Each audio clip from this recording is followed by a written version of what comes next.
Comment gagner des âmes à Christ ? Dans cet article, je désire ardemment faire à mes frères plus jeunes dans le ministère certaines suggestions sur la manière de prêcher l'Évangile, afin que des âmes soient amenées au salut. Ces suggestions résultent de beaucoup de recherches, de beaucoup de prières à propos de l'enseignement de la parole de Dieu et de nombreuses années d'expérience pratique. Telle que je la comprends, l'exhortation reproduite au début de cet article concerne le thème, le déroulement et le style de la prédication. Le problème est le suivant: comment allons-nous gagner entièrement des âmes à Christ ? Il est certain que nous devons parvenir à détacher les pécheurs d'eux-mêmes. 1. Les pécheurs sont des êtres moralement libres, rationnels et responsables. 2. Ils sont en rébellion contre Dieu et complètement aliénés. Ils sont remplis de préjugés et entièrement engagés à combattre Dieu. 3. Ils sont entièrement engagés à satisfaire leurs désirs personnels. C'est le but de leur vie. 4. Ils sont en permanence plongés dans la dépravation morale. La source de leur péché est en eux-mêmes. Toutes leurs mauvaises actions en découlent par une loi naturelle. C'est leur cœur mauvais qui explique leur volonté de faire le mal. C'est lui qui a besoin d'être radicalement changé. 5. Dieu est infiniment bienveillant, mais les pécheurs inconvertis sont infiniment égoïstes. Ils sont donc radicalement opposés à Dieu. Ils n'ont qu'un seul désir: satisfaire leurs appétits et leurs passions, que la Bible appelle les désirs de la chair. Ils s'affectionnent aux choses du monde, ce qui fait d'eux des ennemis de Dieu. 6. Cette opposition à Dieu est volontaire. Elle doit être vaincue, et ne peut l'être que par la parole de Dieu, rendue efficace par l'enseignement du Saint-Esprit. 7. L'Évangile permet d'atteindre ce but. Quand il est présenté avec sagesse, nous pouvons avec confiance nous attendre à ce que le Saint-Esprit coopère efficacement avec nous. C'est cela que Jésus a voulu dire en nous donnant cette mission. Matthieu 28, 11. Pendant qu'elles étaient en chemin, quelques hommes de la garde entrèrent dans la ville et annoncèrent aux principaux sacrificateurs tout ce qui était arrivé. 8. Si nous manquons de sagesse et de logique spirituelle, si nous ne présentons pas l'Évangile dans son ordre naturel, nous ne pouvons aucunement prétendre à une aide divine. 9. Pour gagner des âmes, comme pour toute chose, Dieu agit en accord avec un certain nombre de lois naturelles. Si donc nous voulons gagner des âmes, nous devons utiliser avec sagesse les moyens adéquats. Nous devons présenter les vérités de l'Évangile dans un ordre qui puisse être compris par les lois naturelles de l'intelligence et de la pensée. Si notre logique spirituelle est fausse, cela nous égarera beaucoup. Nous agirons dans l'ignorance et nous nous opposerons souvent à l'action du Saint-Esprit. 10. Il faut convaincre les pécheurs qu'ils sont ennemis de Dieu. Ils ne connaissent pas Dieu. Ils ignorent donc souvent que leur cœur est opposé à Dieu. Romains 3, 20. Car nul ne sera justifié devant lui par les œuvres de la loi, puisque c'est par la loi que vient la connaissance du péché. C'est par la loi que le pécheur se forme sa première idée véritable de Dieu. C'est par la loi qu'il apprend tout d'abord que Dieu est parfaitement bienveillant et infiniment opposé à tout égoïsme. Il est donc nécessaire que la loi de Dieu soit opposée avec toute sa majesté à l'égoïsme et à l'inimitié du pécheur. 11. La loi produit une irrésistible conviction de sa justice. Aucun être moral ne peut en douter. 12.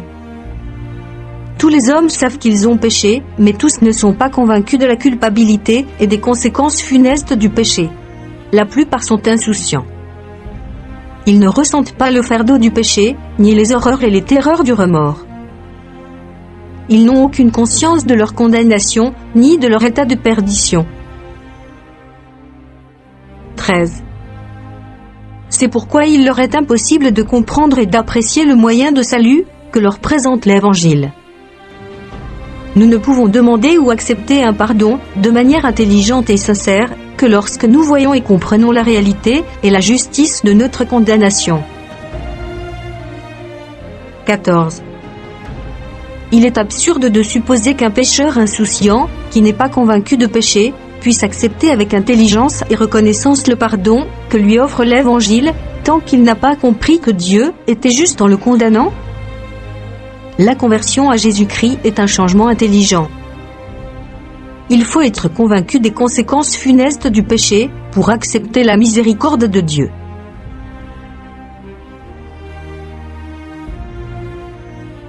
Sans cette conviction, l'âme ne comprend pas son besoin de miséricorde et l'offre divine sera rejetée. L'Évangile n'est pas une bonne nouvelle pour un pécheur insouciant et non convaincu de péché. 15. Le caractère spirituel de la loi de Dieu doit être inlassablement présenté à la conscience du pécheur, jusqu'à ce que sa propre justice soit éliminée. Il faut qu'il puisse se tenir devant un Dieu saint, sans rien avoir à lui répliquer, et en se condamnant lui-même. 16. Certains hommes sont déjà convaincus de leur péché. Le prédicateur peut leur présenter Christ sans tarder, en espérant qu'il sera accepté. Mais ces cas sont exceptionnels. La très grande majorité des pécheurs sont insouciants. Ils n'ont aucune conviction de péché. Il ne faut pas supposer qu'ils ont déjà cette conviction et qu'ils sont prêts à accepter Christ. Il ne faut donc pas les presser trop vite d'accepter le Seigneur. Ce serait mettre la charrue avant les bœufs. Notre enseignement serait inintelligible. Nous nous apercevrions que nous nous sommes trompés, quelles que soient les apparences, même si des décisions étaient prises.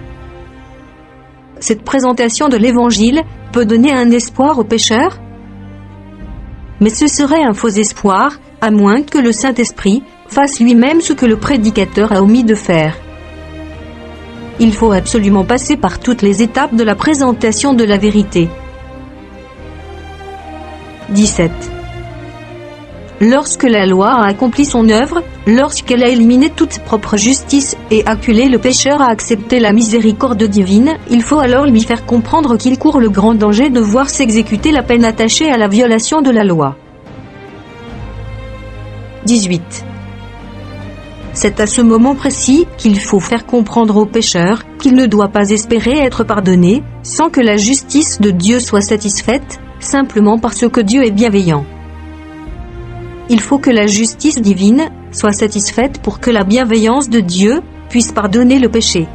Si la justice n'était pas satisfaite en même temps que s'exerce la miséricorde, cela signifierait que Dieu accepterait de sacrifier sa justice universelle au bien d'un individu. Dieu ne fera jamais cela. 19. Cet enseignement va persuader le pécheur de la nécessité de trouver un moyen de satisfaire la justice universelle de Dieu. 20. C'est le moment de lui présenter l'expiation comme une réalité révélée pour le persuader de considérer Christ comme celui qui a été offert pour son propre péché. Il faut insister sur cette réalité révélée et souligner que Dieu a accepté la mort de Christ à la place de la mort du pécheur. Cette vérité doit être reçue comme étant le témoignage de Dieu. 21. Le pécheur est déjà écrasé de contrition par la puissance de conviction de la loi. Il sera naturellement rempli de dégoût pour lui-même en recevant la révélation de l'amour de Dieu manifesté dans la mort de Christ. Il éprouvera alors cette tristesse selon Dieu dont on n'a pas besoin de se repentir. Dans cette lumière, le pécheur ne peut plus se justifier lui-même. Dieu est saint et glorieux, tandis que lui n'est qu'un pécheur, sauvé par la grâce souveraine de Dieu. Cet enseignement peut être plus ou moins formel, en fonction des âmes auxquelles vous vous adressez, selon leur capacité de réflexion, leur intelligence et leur degré d'attention.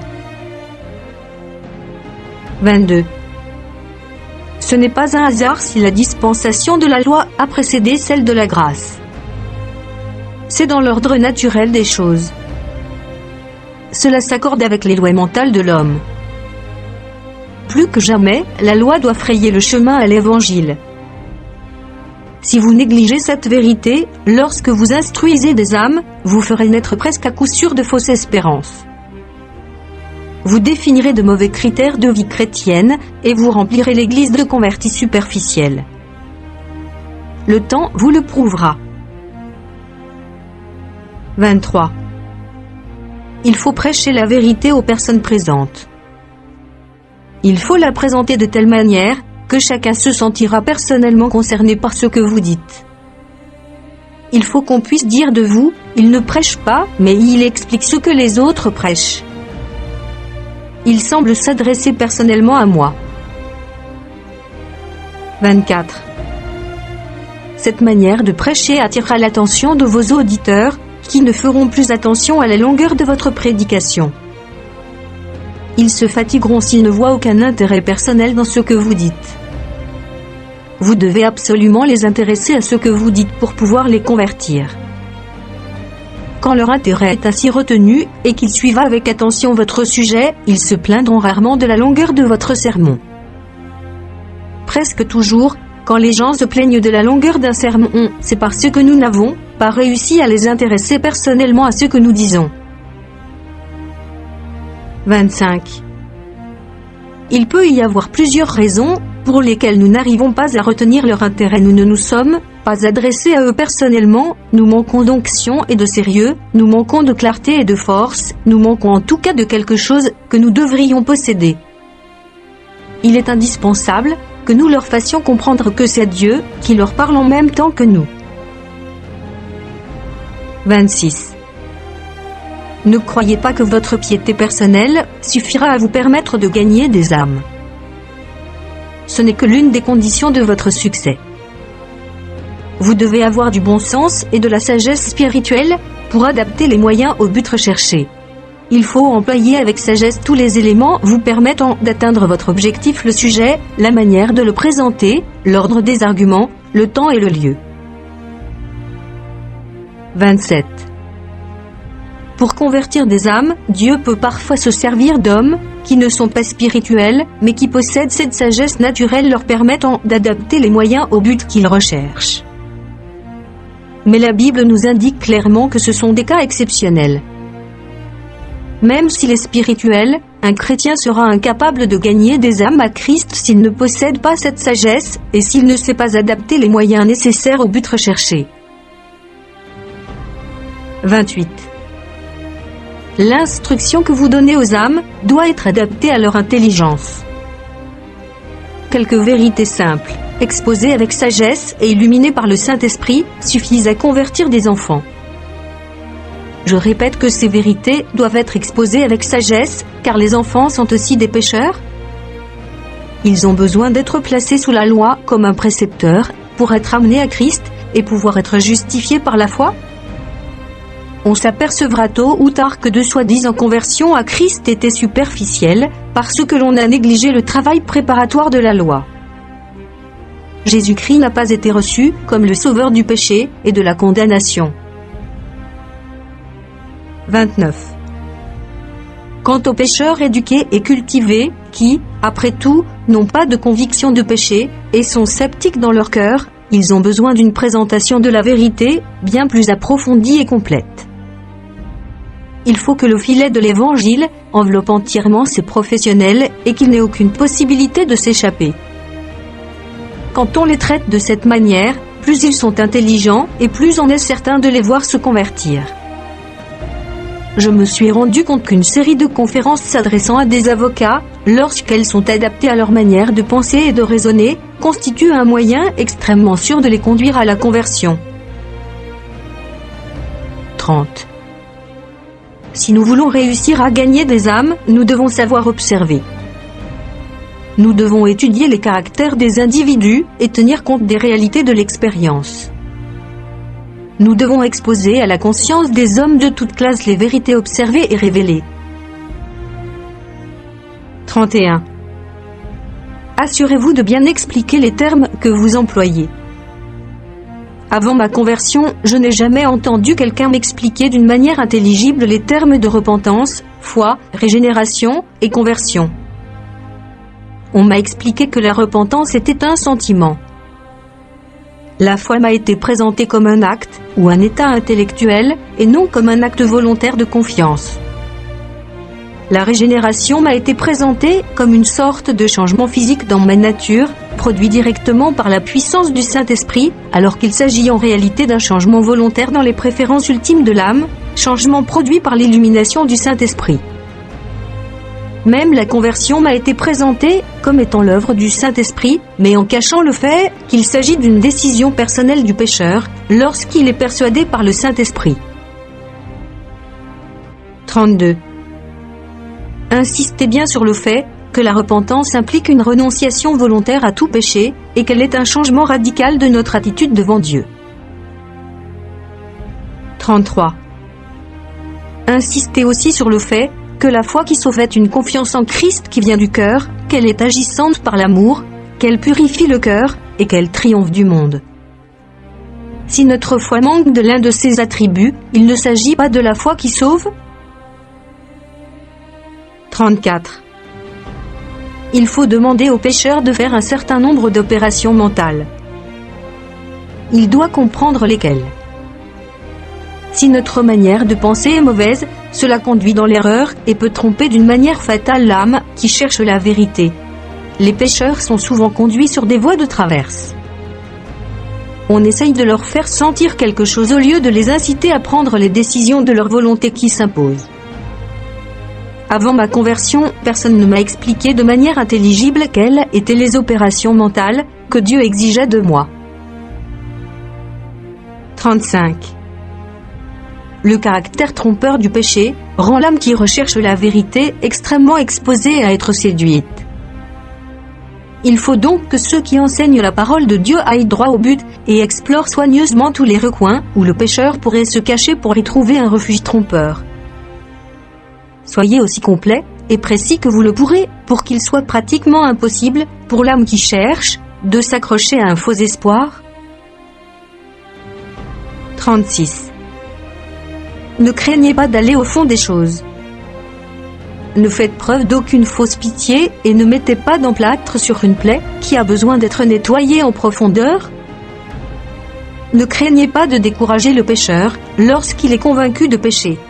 N'ayez pas peur de le faire fuir en le sondant jusqu'à la moelle de ses os. Si le Saint-Esprit œuvre en lui, plus vous sonderez le pécheur et mieux vous lui couperez toute retraite.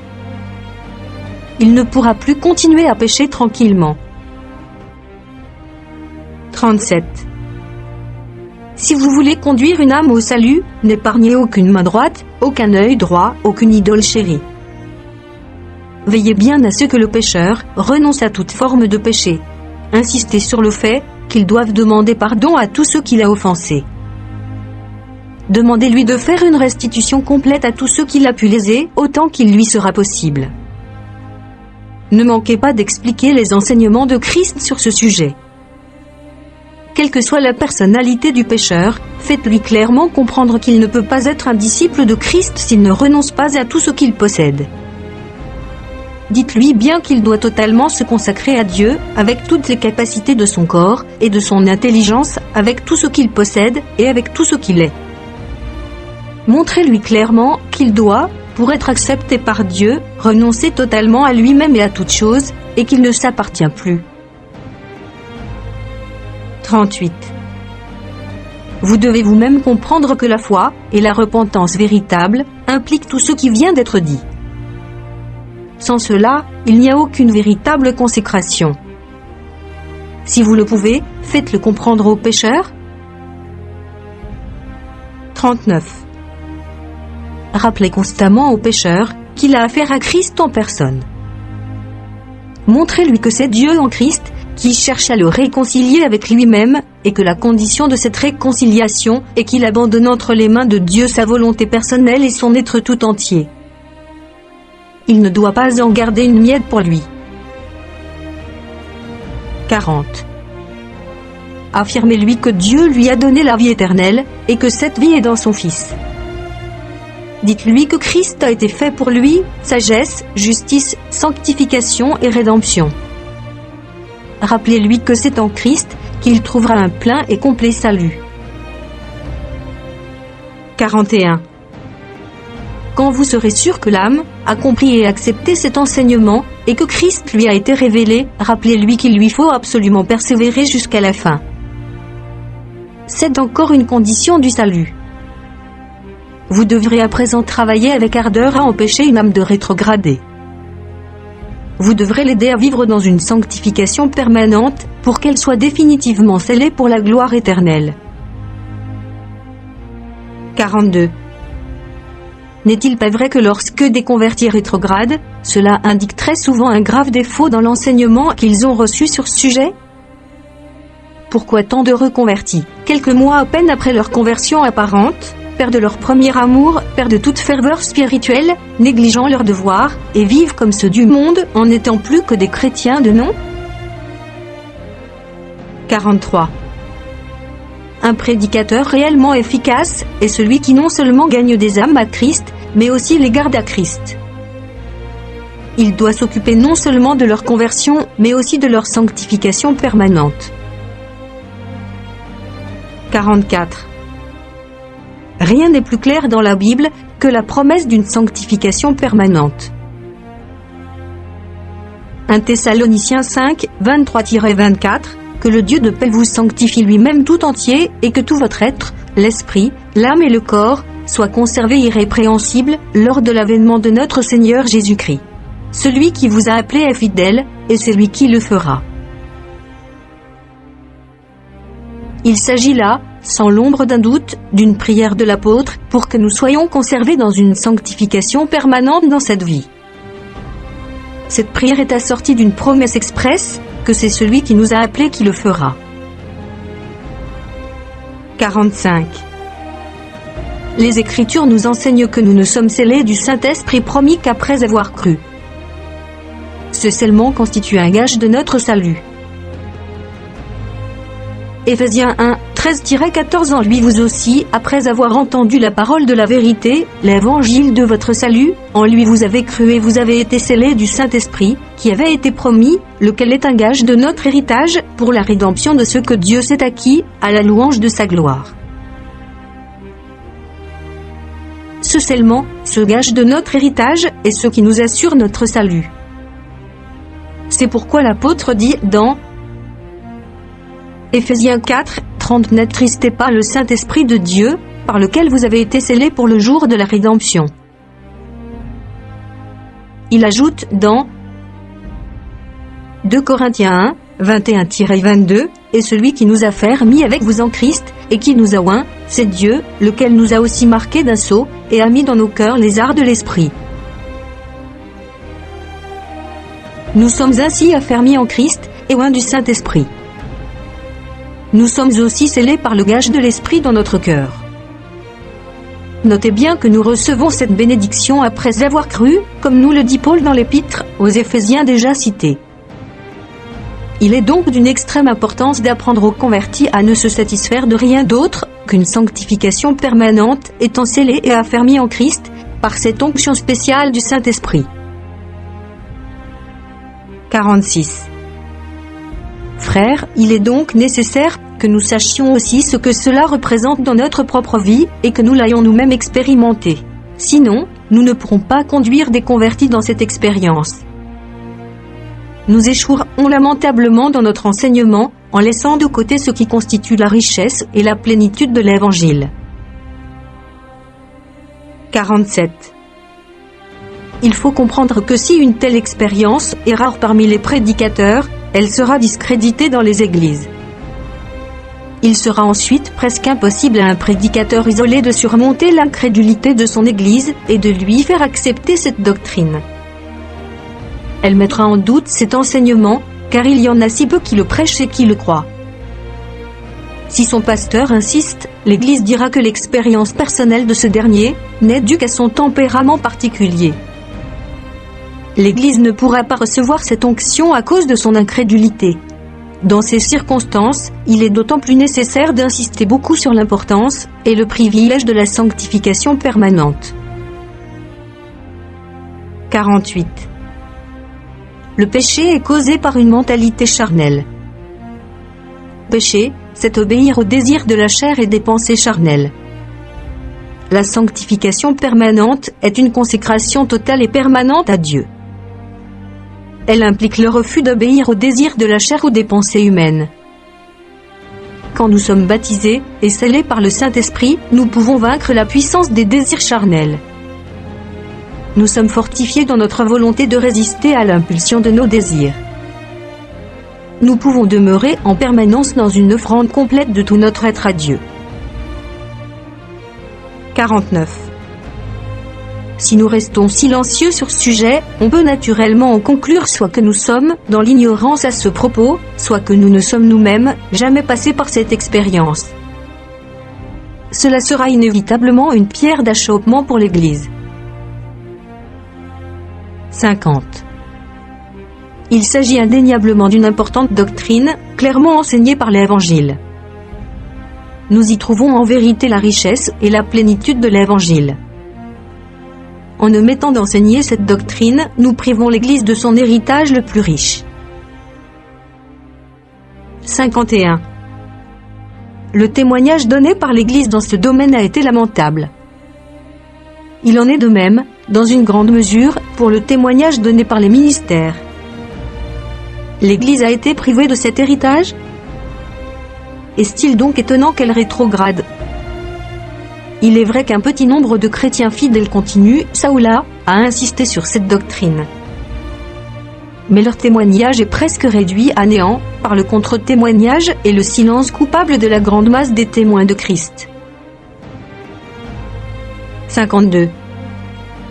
Chers frères, quand je parle de sanctification permanente, mes convictions sont fermes et mes sentiments profonds.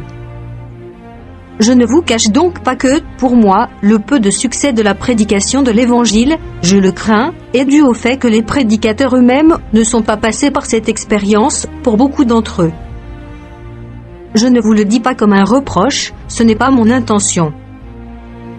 Il n'est pas étonnant que beaucoup d'entre vous ne soient pas passés par cette expérience. C'est votre formation spirituelle qui a été défectueuse. On vous a conduit à adopter un autre point de vue sur ce sujet. Pour beaucoup de raisons, vous avez fini par rejeter cette doctrine bénie de notre glorieux Évangile. Vous ne l'avez pas cru. Bien entendu, vous n'avez donc pas pleinement reçu Christ dans votre cœur. Peut-être que cette doctrine de la sanctification permanente a représenté pour vous une pierre d'achoppement. Mais je vous supplie d'abandonner vos idées préconçues. Osez vous tourner à présent vers Christ en le considérant comme votre sagesse, votre justice, votre sanctification et votre rédemption.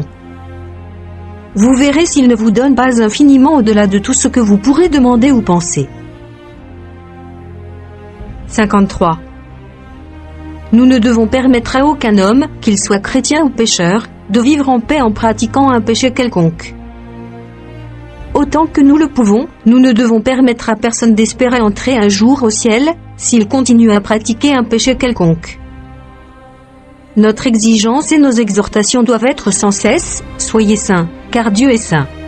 Soyez parfaits comme votre Père céleste est parfait. Rappelons-nous comment Christ a conclu son remarquable sermon sur la montagne. Après avoir exposé à ses auditeurs ces vérités extraordinairement profondes, il leur a demandé d'être parfaits, comme son Père céleste est parfait. Puis il a conclu en leur affirmant que personne ne pouvait être sauvé sans accepter ses enseignements, ni sans leur obéir.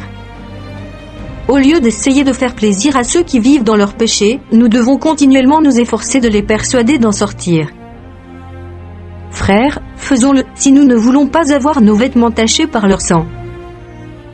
Si nous persévérons dans cette attitude, si nous prêchons constamment avec onction et puissance, et si nous demeurons dans la plénitude de la doctrine de Christ, nous pouvons nous attendre avec joie à nous sauver nous-mêmes et à sauver ceux qui nous écouteront.